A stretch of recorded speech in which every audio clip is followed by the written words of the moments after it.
Hello again, everybody. Um, okay, so in this one, this is a response to a comment left on a video from friend of the channel, and it has to do with the videos that I did on the people involved with the penguin and how I was sort of, you know, giving my rough take on what cognitive functions they were using when they were responding to questions. And I'm going to try to keep doing things like that. This one just really struck me, these interviews, because I was just watching it on YouTube and noticed the stark difference between the way Colin Farrell was answering questions and then the way this Matt Reeves guy was answering questions. And how Matt Reeves has been on this like 5 minute long tear of, an SI, very, very detailed response where Colin Farrell was just, he was being polite and he was trying to answer, but he'd give you like, well, she called me, we talked for a half hour. It was great. I was blown away. Perfect. Like we didn't really give it a whole lot of details. And so I just thought it was interesting to contrast the two, and I'll be on the lookout for other things like that. Because really, it's the contrast that I think is the most illustrative or demonstrative or whatever word I'm looking for here.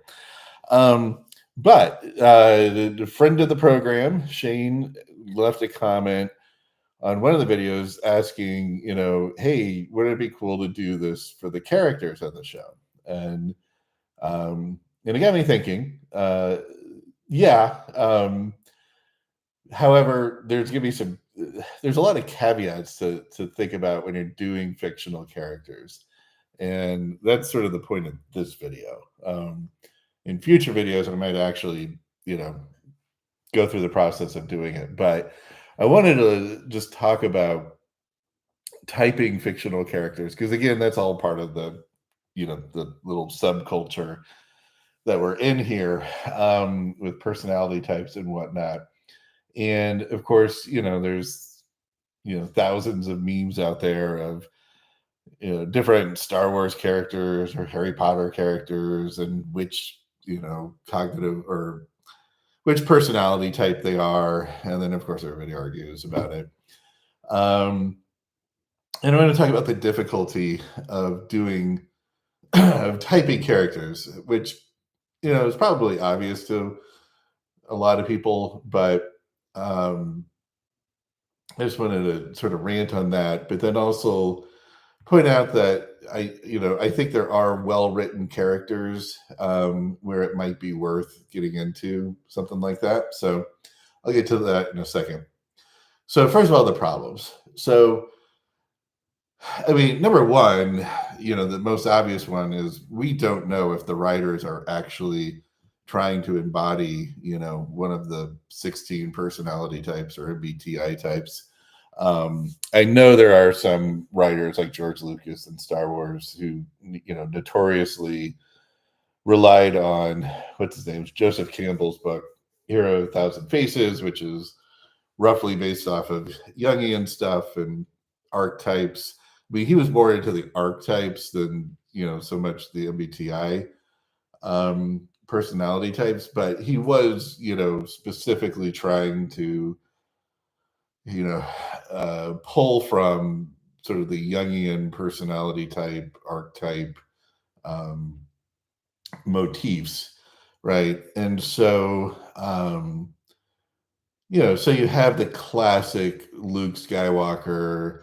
I think of the classic INFP character where, they have these really strong internal ethics, and the whole world is a big giant ESTJ institution that doesn't align with their ethics, and they have to fight the institution to get them to care, to care about what they should be caring about.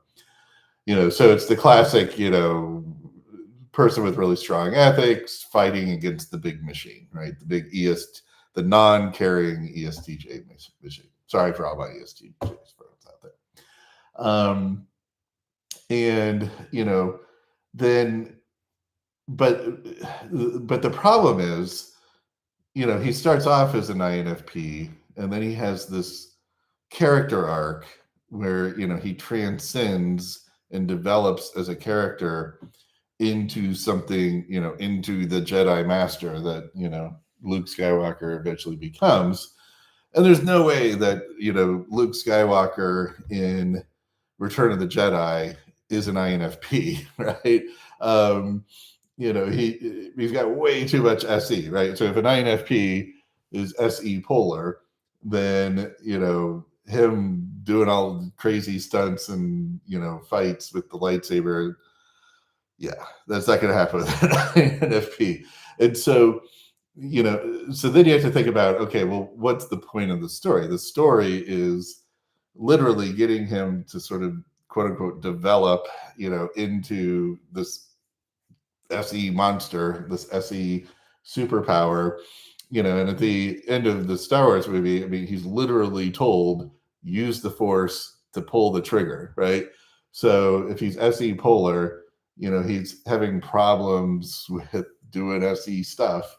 And then he's told to pull the trigger, like literally pull the trigger, which is what SE polar people have a hard time doing.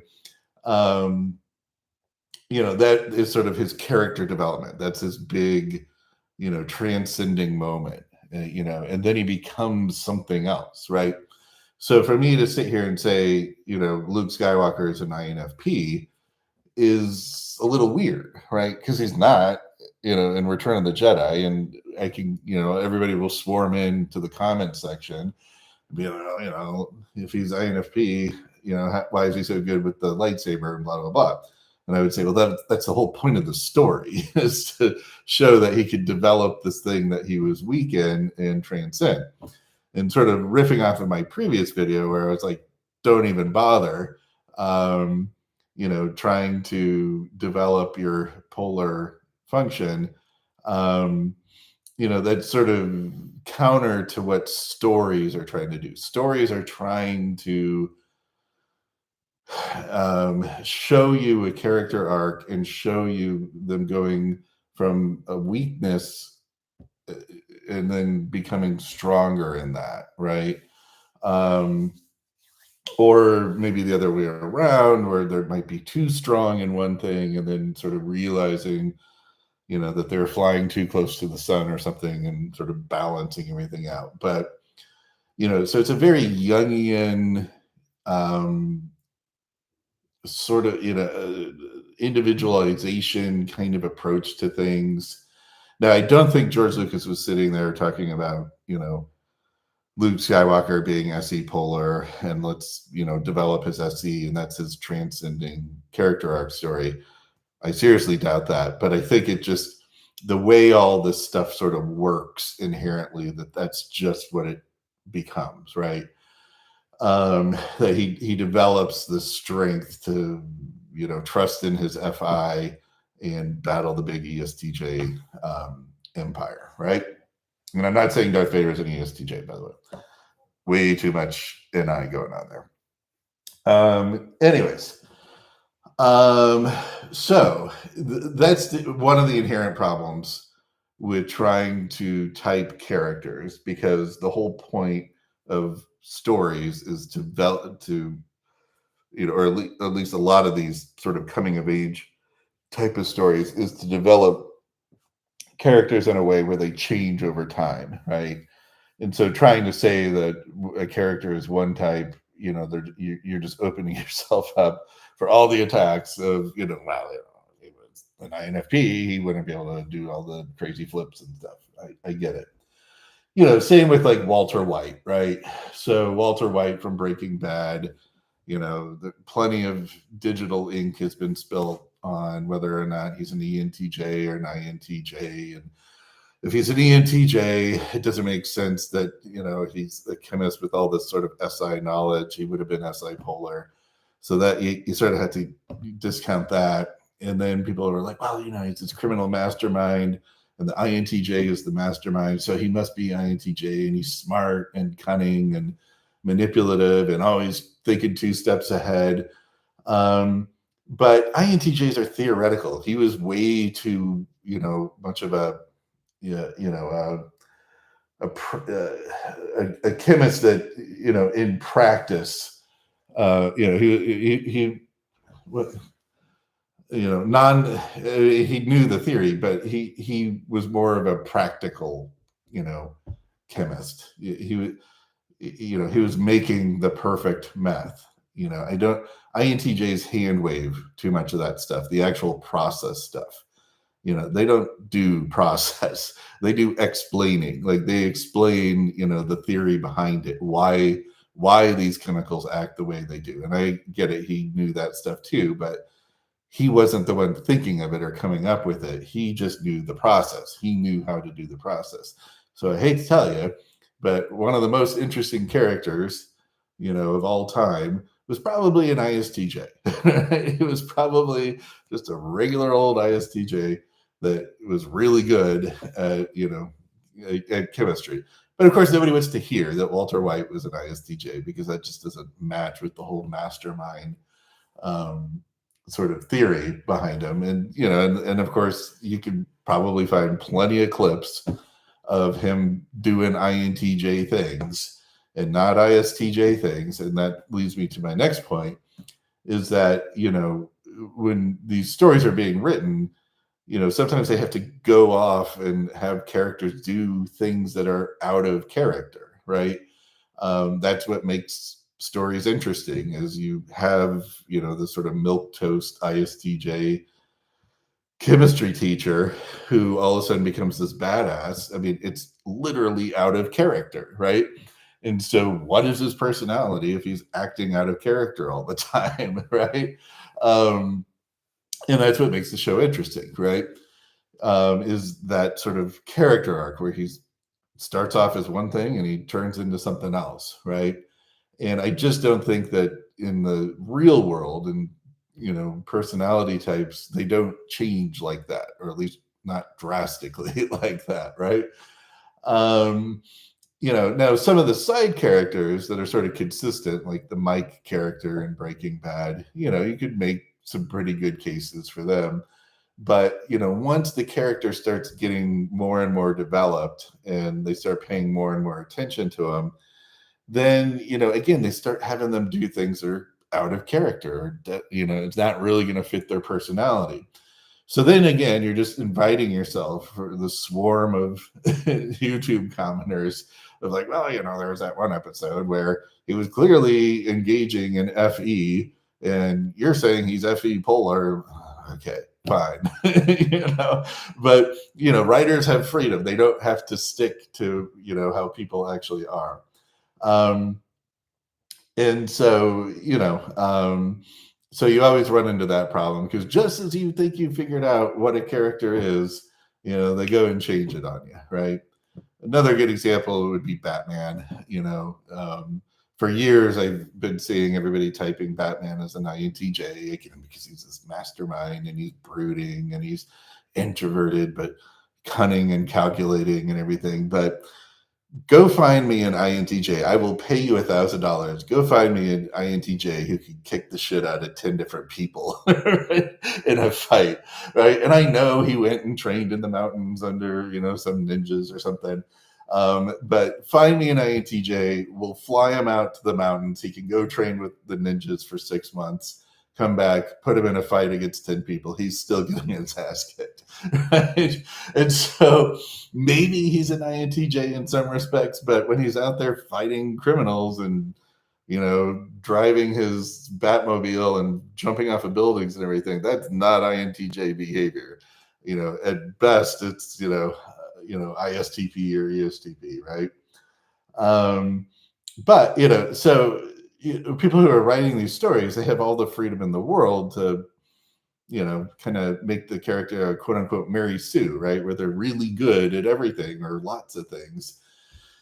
And if they were confined by, the real world, they probably wouldn't be as interesting, right?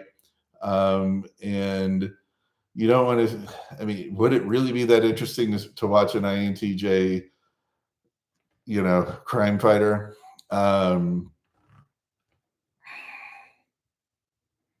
Okay, yeah. I mean, yeah, there could be dissociation, changing personalities. I get that. Um, I'm not. Sorry, there's a comment talking about how people can change personalities with traumatic events and stuff, and I do believe that.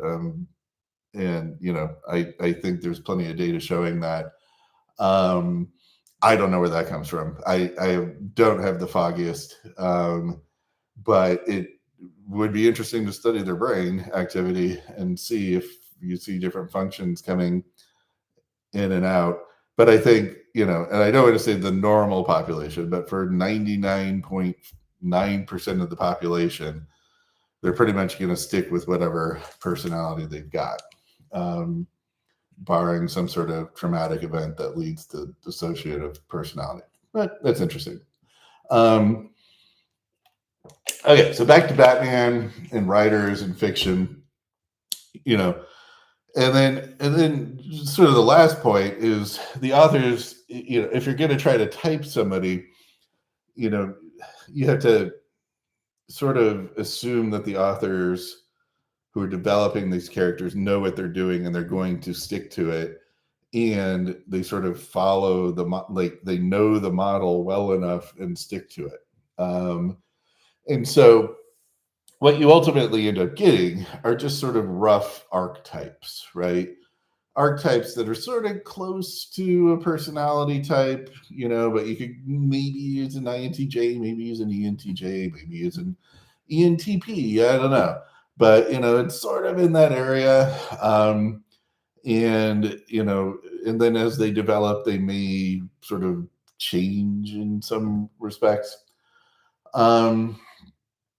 Okay, so that's the inherent problem with trying to do fictional characters, and that's why we get all these battles over the internet of whether or not some cowboy is an ISTP or an ESTP or whatever, right?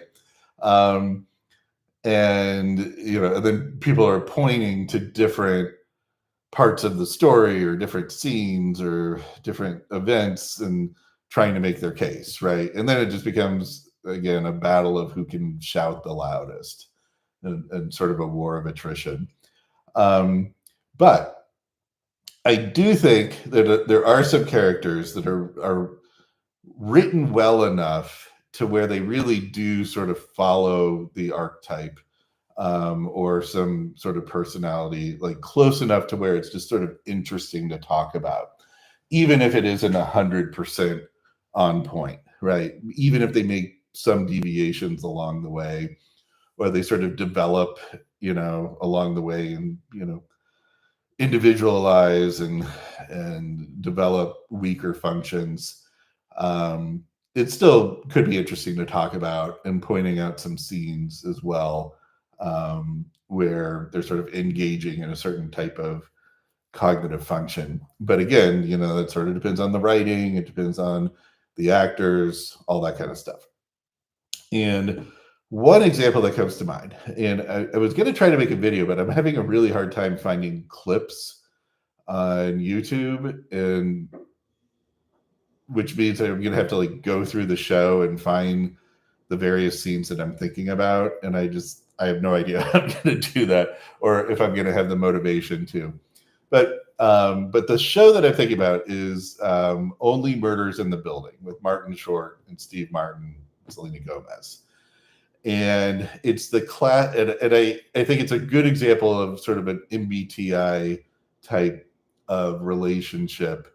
And I have no idea if the writers are into MBTI or thinking about this stuff consciously, but it does sort of come out as Martin Short. It's this odd couple type relationship between Martin Short and Steve Martin, where Martin Short is an ENFP and Steve Martin is the exact opposite, where he's an ISTJ, right? So each letter is the exact opposite. And it's interesting because, Martin Short plays this character that is this like, theater director from Broadway in New York, but, he's had a bunch of flops and he's really down on his luck, but he's constantly thinking about the future. He's this ENFP that's just thinking about all the new possible things he could be doing. And he's just constantly, trying to catch that next thing, that next thing that is going to bring him back and make him a star again. And on the flip side, he is trying to avoid his past. He like anytime he talks about something in the past, it was like some sort of like embarrassing, catastrophic event that he wants to forget about and escape, right? So he wants to escape his past, and it shows up in like his family relationships and things like that. So he wants to escape his past, and he's always thinking about the future. He's always trying to get the next big thing. Where Steve Martin is the exact opposite. He's an ISTJ, and he's sort of this has-been actor that was really popular in a show in the a TV show in the 90s, but then really hasn't done much since then. And so he's constantly living in the past. Like he wants to get back to the past because that was his glory day, right? And he's sort of worried about the future and what the future possibilities might be, right? So the Steve Martin character, ISTJ, is living in SI world, right? He wants to re-experience the past and live in the past. And then he's got this sort of phobia or sort of blind. He's, very weak in the NE stuff, right? Thinking about the future and thinking about new possibilities. And again, it sort of comes up in his family relationships, that kind of stuff.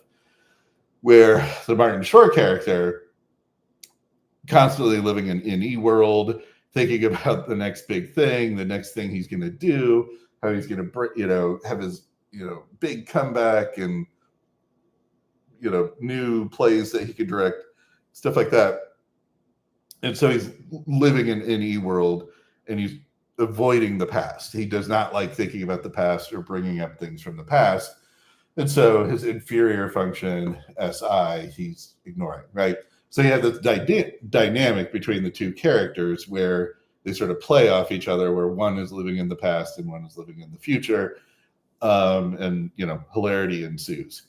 Now, of course, over the first two seasons, they sort of have, this character development arc where, Steve Martin starts accepting, his NE stuff, right? Accepting that things can change and he can get into new relationships, things like that. And then Martin Short, on the other hand, starts accepting his SI stuff, right? In his family relations, stuff like that. And so that's their big development arc. And then by season 3, season 4, they're already sort of hit this developmental milestone to where kind of like as a character, they're not as interesting because you're not getting their origin story, right? That's why origin stories are so interesting, because you're seeing the character develop their weak spot, right? Or developing, what they've been ignoring or afraid to face. And then once they've done that, then they're just sort of like an everyday person. And it's like, where's the excitement? And so that's why you keep seeing, rehashes of all the superhero origin stories, because that's the interesting stuff, right? Once they've been developed, it's not as interesting. Okay. So yeah, that's probably more, of a rant on the storytelling stuff, but, I'm kind of thinking about it, but, just with all these caveats.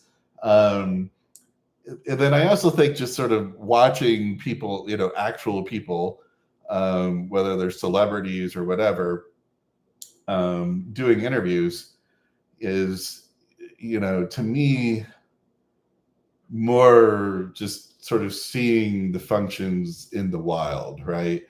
And being able to sort of get more of a realistic take on it. Because again, trying to see it in characters, if the character is interesting or well developed or written well enough, you'll be able to see it. But I think just seeing it in the wild, so to speak, with actual people being interviewed, I think is more informative. But we'll see. Okay, so I think that's it. I'm going to look at the comments here and see what people have to say. Okay, so we talked about the dissociation. I do agree with that. Still, it's lazy writing to have drastic personality changes in stories such as the one you mentioned. Yeah. I mean, I agree.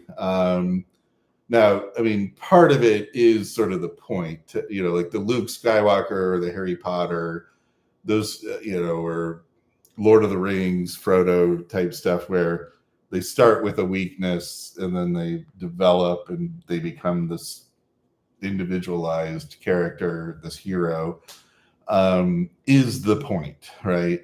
And so I'm okay with that, but I think it's just hard to, argue that they're one of the 16 personality types when the whole point of the story arc is to make them into something else, right? Some more idealized archetype, like a warrior archetype. But in other types of stories where it's not about transcendence and stuff like that, I agree. I mean, it certainly could be lazy story writing where you're just trying to make the personality fit the plot, right? Um, Especially, when people just act way out of character, just because that's where the plot is taking them, and like, haha, they always had this weird, rage inside of them that, is now finally coming out or whatever. Or they were always really bright and you just never knew it, that kind of thing. But sometimes, it's used intentionally. Sometimes it's just sort of, the writers get stuck in a corner and they have to all of a sudden make this person capable of something that nobody would expect them to be capable of. Hollywood psychology is boring to boot. 90% of the traits are explained by ridiculous childhood trauma. In most cases, I would prefer no character development at all to these hair-raising cliches. Isn't this a symptom of people trying to apply MBTI as a universal system? Yeah, I mean, okay, sorry, there's two different people commenting here. Yeah, Batman is a perfect example of lazy writing. Yeah, I mean, it's a Mary Sue type of thing, right? Where he's just too good at too much, and he's rich and handsome, and blah blah blah blah blah. I mean, I like Batman. I like it's fun to watch, but I don't watch it as a deep exploration of the human condition or anything. I just think it's cool to watch him beat people up, and the villains are usually the cooler part, right? The villains are usually the more interesting characters, and then he just has to use his Mary Sue powers and put them in their place. And I agree on the point of the Hollywood writing thing, because I mean there are, I mean, you can buy books that like teach how to do screenwriting and stuff, and it is very formulaic, um, and and they will sort of use these sort of rough MBTI types, and in the writers, I don't know how deep they get into it, now, and if they try to stay consistent or what, and then I mean, just all the other stuff that goes into it. Executives will come in and say, "Well, we don't really like this character. You need to make them more flashy or more jazzy, right?" And it just completely goes off the rails. So I get that, but it would be cool, if people knew this stuff pretty well and were able to come up with characters that represented reality. And sometimes they do. Like, I think the Only Murders in the Building is sort of a good example of it. It's very cartoonish. It's very, it's more of a broad brush sketch, right? But it's Steve Martin and Martin Short. That's what they do. They act cartoonish. So, it's more of like, when you get those sketches at Six Flags or something where, if you got sort of a big nose, they make a huge nose, and if your hair is messy, they make they overemphasize the character traits, to make these cartoonish pictures. That's kind of what's going on, I think, a lot of times with these shows. But sometimes they nail it. Let's see.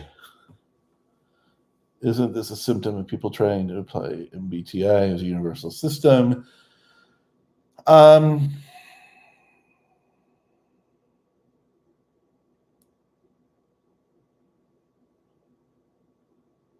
Does typing real characters work?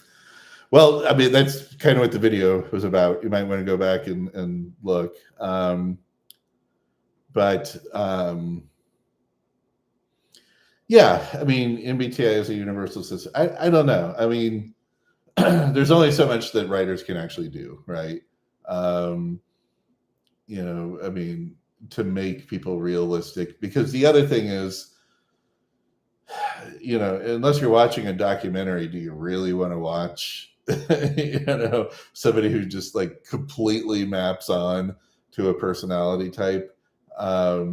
Because then you're just sort of watching like a real, random guy at the gas station, right? There's got to be something quirky, something interesting, something out of the ordinary in a character, that's going to make you interested in them enough. So I'm cool with, getting it, getting the general picture, right?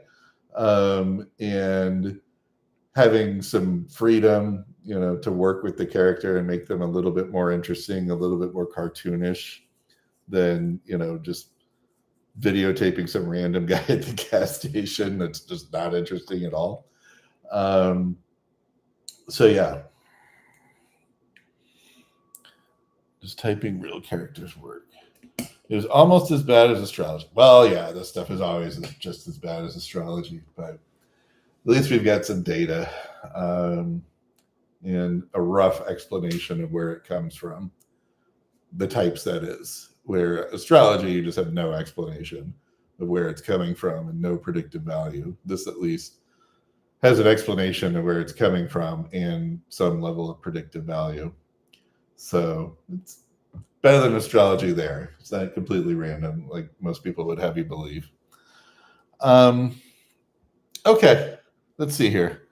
If you think about it, most movies are 2 hours long, and these MBTI fanatics are trying to type someone within that 2-hour window. Yeah. And then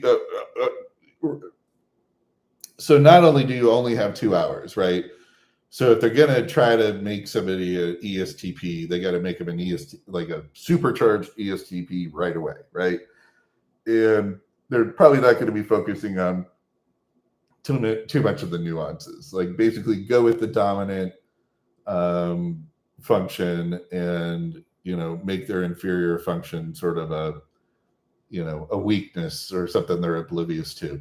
And actually, to tell you the truth, the person who does the best of representing MBTI is, what's her channel? Meet Kristen or Dear Kristen, who does the funny MBTI videos. And they're very cartoonish. They're very sort of over the top, but she nails a lot of the different types, like very nuanced things about the different types. And like her take on INFJs just cracks me up all the time because it's just one of those, like, it's funny because it's true, but it's very cartoonish. Like, obviously she knows what she's doing. And this is all intentional, but if you really want to see a good representation of character writing that is matching up on to MBTI type, and it's MBTI and not all the to me, I think it's just straight up MBTI. Lead dominant function is sort of controlling the person. Inferior fourth function, they're completely oblivious to, right? And hilarity ensues. Now, am I trying to say every time she's playing an ESTJ, that's really what ESTJs are like? No. Again, it's sort of like the sketches that you get at Six Flags where they, emphasize or overemphasize different, characteristics, and it's all for comedic effect. But the fact that she sort of picks up on, this is TE supercharged, right? Or this is FE supercharged, or this is SE supercharged, is what makes it funny, at least to me. So, if we had more writers who, I think she's an ESFP, so she does a really good job of like picking up the sort of physical characteristics and the body language and what people, what an ISTJ would wear and how they would sit and where they would sit. Like you just get this like physical representation of them in addition to sort of the funny, dialogue and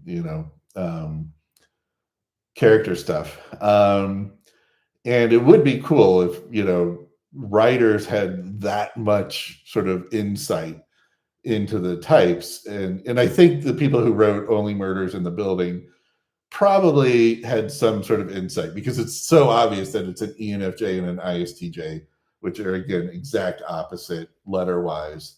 And then the Selena Gomez character, I think, is an ISFP. And she's this sort of, a badass, but very, driven by her ethics and her morals. And she's the moral compass of all the chaos, which a good ISFP would be. Okay, sorry. Let's see. If you think about it, most movies are two. Yeah, right. So hard to do it in a 2-hour window. You must be this tall to understand the joke. Yeah, right. So yeah, and then sort of going out on the limb and actually trying to assign a type to the various characters, then you're just opening up yourself, to the socionic bros, right, who are going to send you the list of the 40 traits that, an ISTJ has, and he's missing number 32. And so there's no way he's an ISTJ. Okay. And, so that you also have to, deal with, but that's all part of the fun. That's all part of being in this funny community that we are. But again, check out the Meet Kristen stuff if you haven't. She really nails it when it comes to the types. It cracks me up. Okay. Hope everybody's doing well. I'm going to sign off for a second. I might be back. Shane, good to see you. I've been watching your videos that you put up recently. That's great. Keep it going. It's interesting stuff. And I got to say, I'm siding with ESTJ. I think you're spinning your wheels on which type and which system and everything. Comes across as very NI-polar. So we could talk about that anytime you want. But good to see you engaged. And I'm interested in hearing more of the philosophy stuff, the Heidegger stuff and all that, because if you are an ESTJ, it's a very, very interesting take or approach, than like somebody like an INFJ lead NI would have. And so that's all part of the fun, is getting those different perspectives. So if you're still out there, looking forward to what you have going on next. Everybody else, check out his channel, Shane Starr. My last video I linked to his channel. Okay, cool. Talk to you guys later. Bye.